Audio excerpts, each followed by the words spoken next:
Pastor Kleber.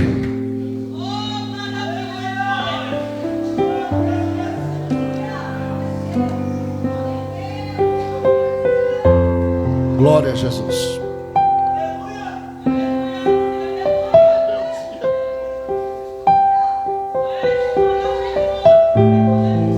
Paz do Senhor, meus irmãos. Paz do Senhor. Glória a Deus. Quem está feliz com Jesus aí? Só meia dúzia do lado de cá. Do lado de cá tem não. Quem está feliz com Jesus aí? Pensei que era só um pouquinho do lado de cá. Isaías capítulo 6, irmãos.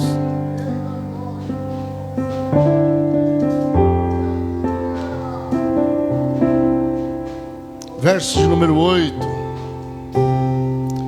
Depois disso ouvi a voz do Senhor que dizia: a quem enviarei? E quem há de ir por nós? Então disse eu: eis-me aqui, envia-me a mim. Antes de falar do texto, eu quero parabenizar os irmãos que teve a oportunidade antes, né, irmãos? Como que a diversidade no corpo de Cristo é maravilhosa. Eu nem sabia que o Willis tinha talento para louvor, rapaz. Mas você é filho do Willis também? Prega e canta. Tinha que ter. Meus irmãos, o texto que a gente leu aqui em Isaías 6 é um texto muito conhecido.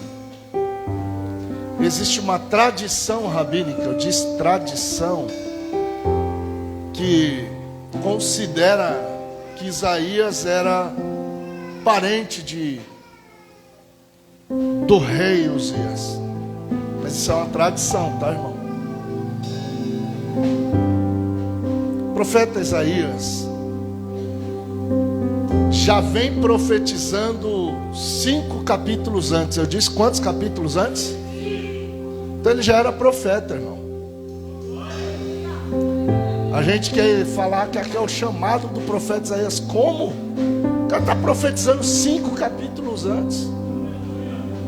Mas no capítulo 6 morre alguém que é de importância não só para Isaías, mas para todo o reino de Judá.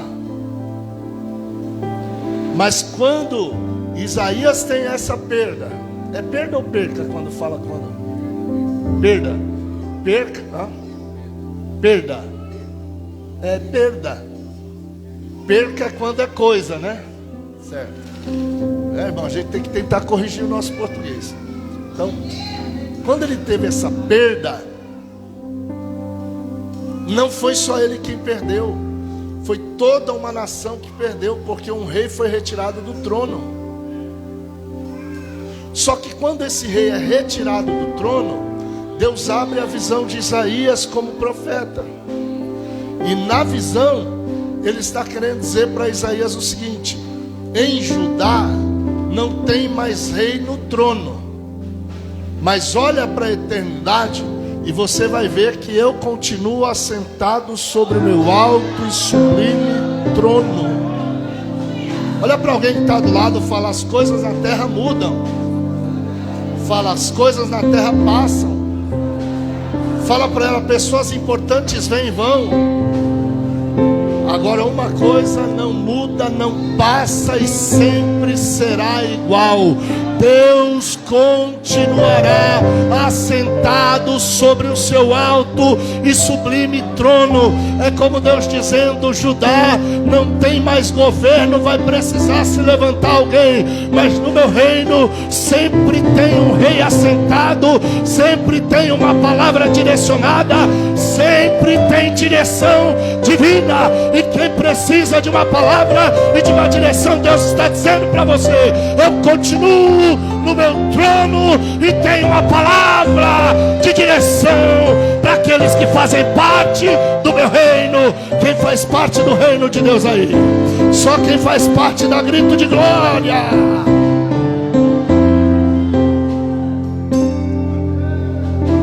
Viu o Senhor assentado? Fala para o irmão que está do lado, fala assim: você se preocupa quando alguém importante morre? Deus continua no trono, inabalável, sem se preocupar, sem ficar abalado, sem ficar se descabelando. Ele continua sentado no seu trono, ele continua tendo governo. E se você sabe que ele está no trono e que ele continua tendo governo, o único trabalho que você tem é descansar, é confiar, é lançar sobre ele a sua ansiedade, porque ele está no trono cuidando de nós. Quem acredita nessa palavra aí? Quem acredita? A visão é essa. O Senhor está sentado sobre o seu alto e sublime. Não só é alto porque Deus é altíssimo, mas também é sublime. Não é só um trono, é um trono sublime. Ele é excelso, é um trono magnânimo, é um trono que é imponente, que mostra o poderio daquele que está no trono. O séquito dele enche o templo. Não vou falar sobre o séquito para não gastar tempo, mas os serafins estão voando acima de Deus. Olha para o irmão que está do lado e fala: Deus não tem problema com quem tem liberdade, desde que haja respeito. Irmão, Deus dá liberdade para quem sabe honrar. Vou repetir de novo: Deus dá liberdade para quem sabe honrar. Porque Deus não se preocupa com o serafim que voa acima do trono. Porque não é serafim que voa acima do trono que quer tomar o trono. Quem quer tomar o trono é o querubim que está sobre as pedras afogueadas, e não o serafim que está voando em cima. Ele sabe que o serafim está voando em cima, mas sabe que quem está no trono é que merece a glória, é que merece a honra, é que merece o louvor, é que merece a adoração. Eu quero dizer para você: se você tem liberdade da parte de Deus, seja um verdadeiro adorador.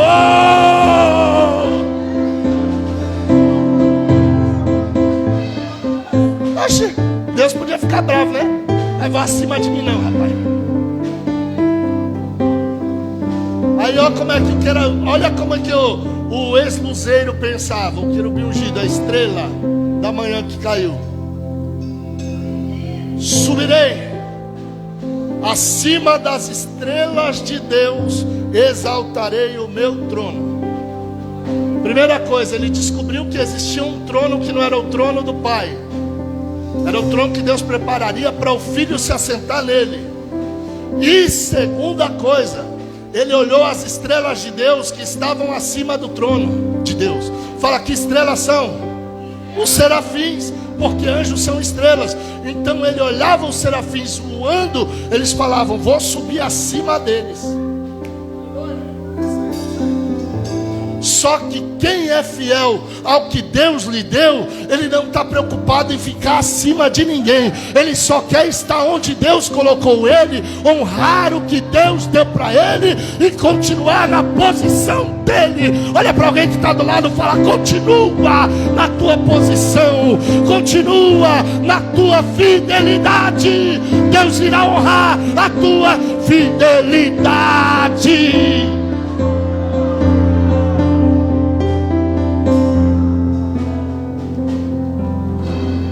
Deus não se preocupa se alguém vai vacilar. Ele só está preocupado com o teu coração. Porque o ex-luzeiro dizia assim, ó: no seu coração, ele disse, no seu coração, ele disse: subirei acima das estrelas de Deus, exaltarei o meu trono. Ele não fala que ele quer ser maior do que Deus, ele fala que quer ser igual. E serei semelhante ao Altíssimo. Só que a palavra de Deus para ele foi: contudo será derribado. Olha para alguém que está do lado e fala: quando você quer ser o que Deus não te fez ser, fazer o que Deus não te mandou fazer, Deus te põe para baixo. Vai, fala para alguém que está do lado, fala: continua na posição, Deus vai honrar a tua vida. Você acredita que Deus vai honrar a tua vida na tua posição?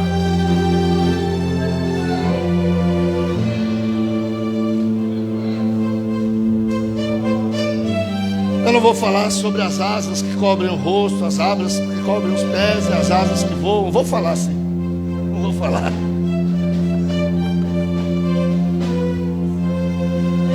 Irmão, serafins são espírito ou são carne? Espírito ou carne, irmãos? Espírito, eles são anjos, certo? Anjos são espíritos ministradores. Então eles são espíritos. Qual a necessidade de tampar o rosto se eles podem olhar para Deus?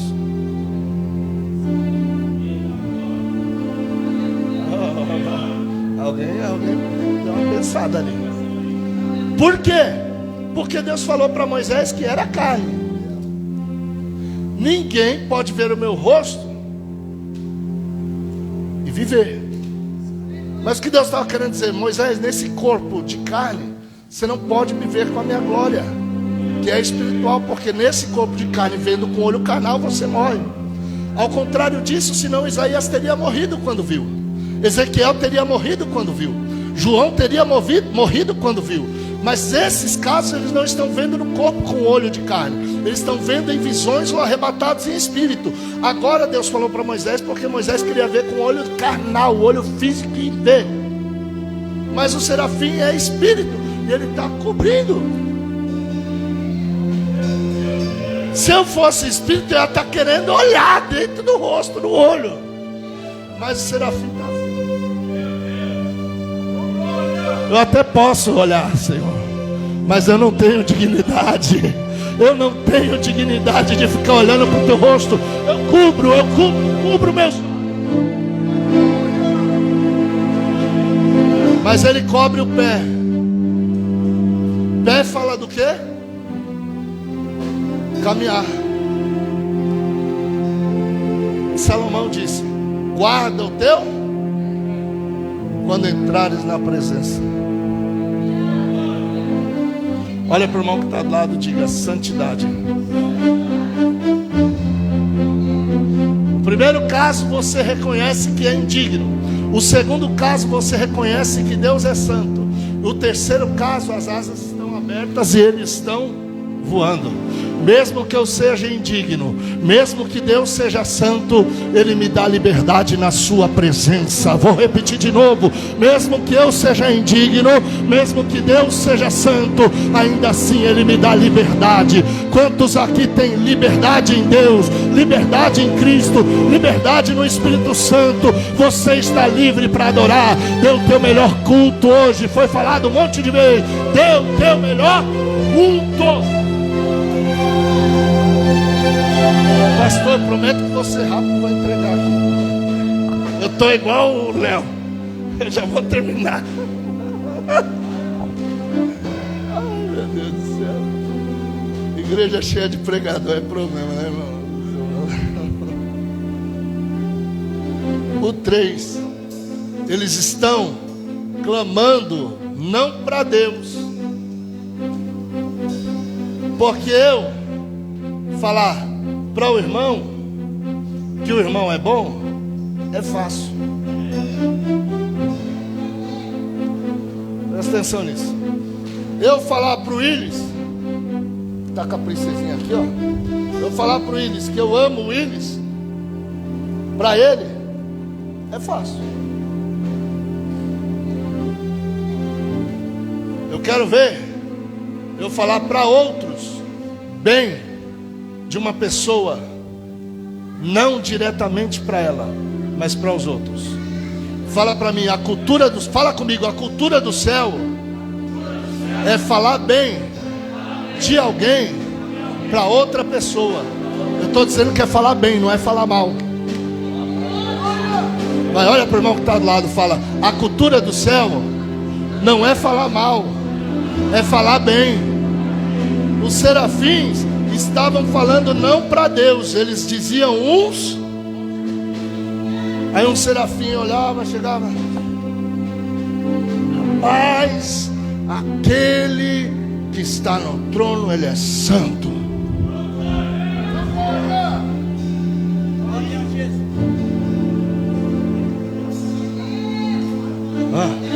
Eu sou o primeiro serafim, ele é o segundo. Rapaz, aquele que está sentado no trono é santo.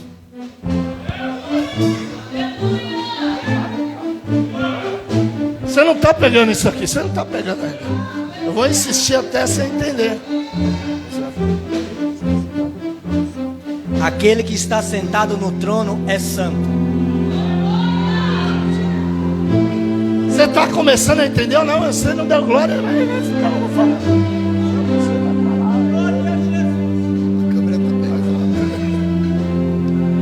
Rapaz, aquele que está sentado no trono, ele é santo.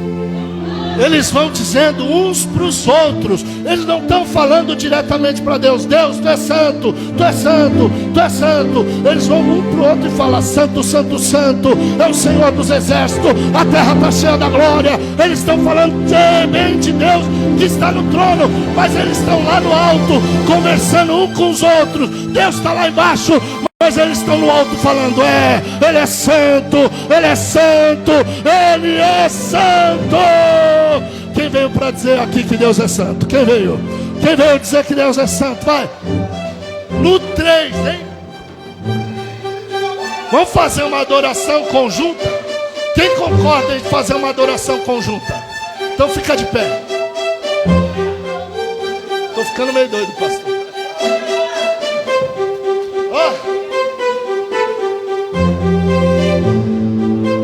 Você não vai falar diretamente para Deus, mas Deus vai receber.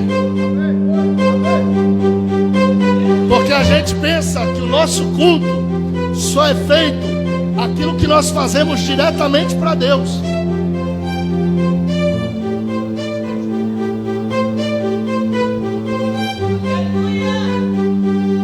E quando Deus está no irmão?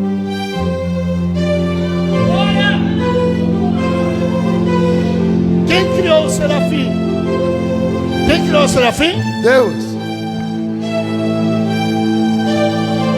Quando você, que é criação, comunica com outra criação, exaltando o Criador recebe a tua adoração, mesmo que não foi direta. Só que o que o bispo Carlos falou é mais profundo, porque nós não somos só criação, nós somos a nova criação. E a nova criação é caracterizada por ter o Espírito Santo dentro dela. Eu tenho o Espírito Santo, você tem o Espírito Santo. O Espírito Santo é Deus. Quando você comunica com a nova criação que Ele é santo, automaticamente o Deus que está em você, o Espírito de Deus, está recebendo a palavra e está junto, ligado ao Pai e o Filho, e eles estão recebendo na mesma hora. Adoração conjunta. Se você estiver fora de par, procura alguém do lado. Vai. Quem tiver em 3, já caça um par. Vai. Corre. Ou então ajunta 3. Se for família, ajunta.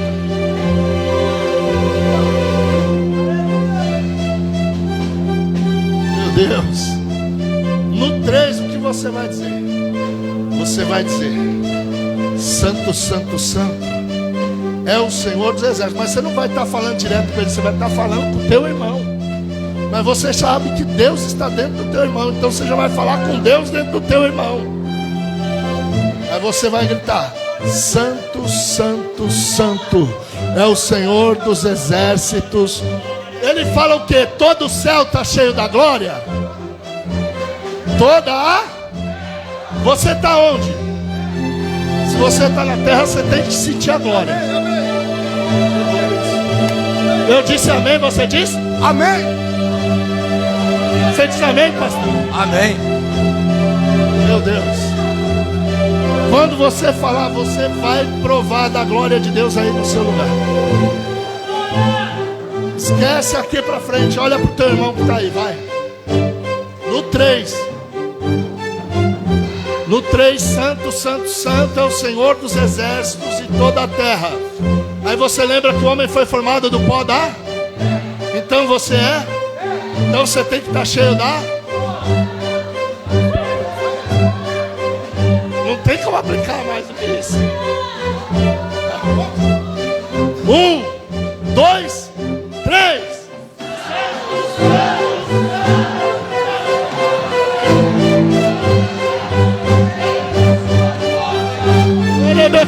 Rabasuri de Calabahaya, Deribida Séria, Elebacando, Reminarabahaya, Urabaia Se, Deribicanda Rabasuri de Narabaha, Urabá, Turebi Calabara Suribika, Elebede Candorebe Halabarashe, Eli Calabara Suribinarabahaya, Emanda Cando Rabassobi Narabandohe, Elebecobi Naraia, continua sentindo a glória, se envolve com a glória está na casa, Elebara Andere Suribicobi Narabahaya.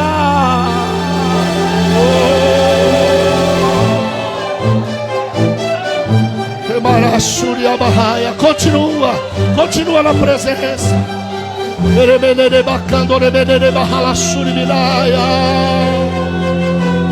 Se assenta sentindo a glória. Continua sentindo a glória. Se você aguentar sentar, senta. Se não aguentar, fica de pé. Tem gente que ainda está no manto. Continua.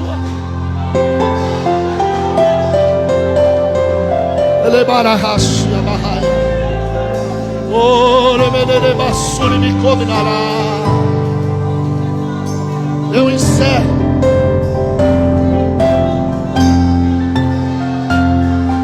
Eu encerro com a pergunta.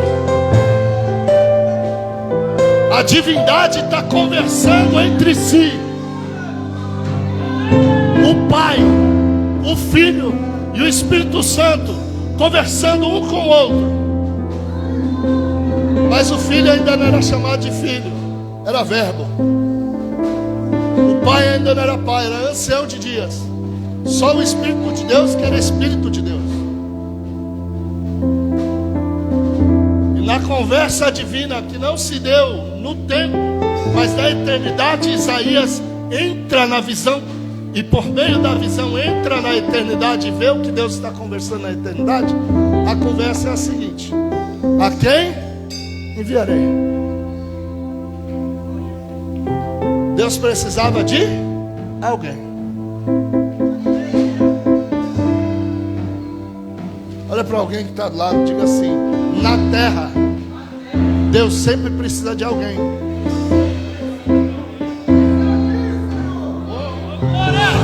Eis-me aqui, Senhor. A primeira vez que eu ouvi essa palavra, a minha reação foi exatamente essa. E de lá para cá Ele tem me enviado, E quer que eu fale uma coisa? Não existe nada melhor. Ai, meu Deus. Pelo menos para mim.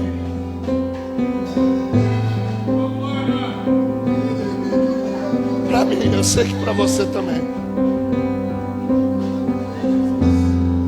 Não existe nada melhor do que ser enviado por Deus para fazer a sua vontade. Tem nada mais gratificante de você saber que mesmo você sendo como Isaías, um homem de lábios impuros que habitava no meio de um povo de impuros lábios, Deus te dá uma experiência com Ele, e na experiência Ele te chama, você atende o chamado, Ele fala: eu te uso porque eu derramo meu fogo. O fogo da natureza divina entra em contato com você e te capacita a fazer o que você não poderia fazer normalmente. Olha aqui, olha aqui. Eu vou falar de Jesus já para passar para o pastor fazer a ceia. Mas você está vendo um ex-drogado. Você está vendo alguém que quando tinha 15 anos, a sociedade achava que não passaria dos 18.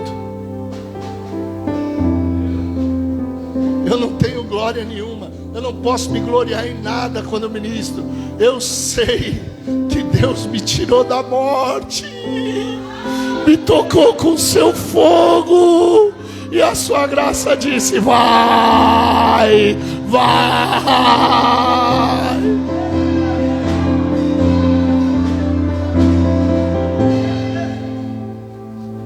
Aí o Espírito de Cristo está em Isaías, porque é isso que Pedro diz, que o Espírito de Cristo estava nos profetas.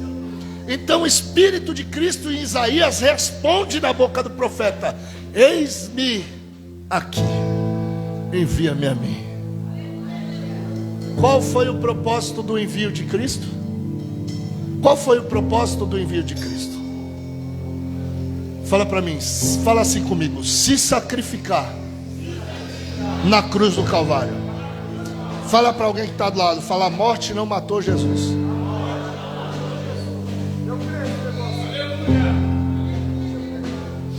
Jesus disse: eu mesmo dou a minha vida para depois tornar a tomá-la. Se fosse pela ordem natural dos fatos, Jesus nunca morreria. Pergunta: por quê? Porque o salário do pecado é a... Jesus pecou? Então não poderia morrer. Levítico 18:5 diz que o homem que cumprir os estatutos, as leis e os juízos, por elas morrerá? Viverá. Por elas viver? E ele cumpriu a lei, então ele não podia morrer. Primeiro, porque não cometeu pecado. Segundo, por cumprir toda a lei. Só que Isaías diz que ele levou sobre si a iniquidade de todos nós. Ah, meu Deus, ele levou o meu, ele levou o teu, ele levou na cruz os nossos pecados, os pecados de toda a humanidade, de Adão até o último homem que vai viver. Todos.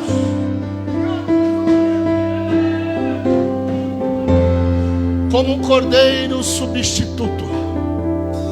Por isso, João, quando disse sobre ele, não disse: ele é o cordeiro de Deus que cobre. Não tem essa de cobrir pecado. Quem cobria pecado era o sangue de touro, de bode, de bezerro, de carneiro, de cordeiros, animais terrenos. Mas Jesus é o cordeiro de Deus, profetizado por Abraão, porque Abraão falou: Deus proverá para si mesmo o cordeiro. E no Monte Moriá Deus não deu cordeiro, no Monte Moriá Deus deu carneiro.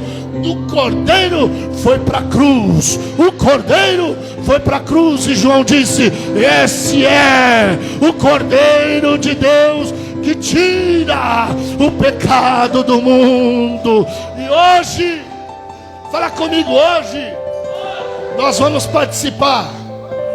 Fala, vamos participar do seu corpo e do seu sangue, o resultado do sacrifício da cruz, que me purifica de todo pecado. Bate palma para Jesus.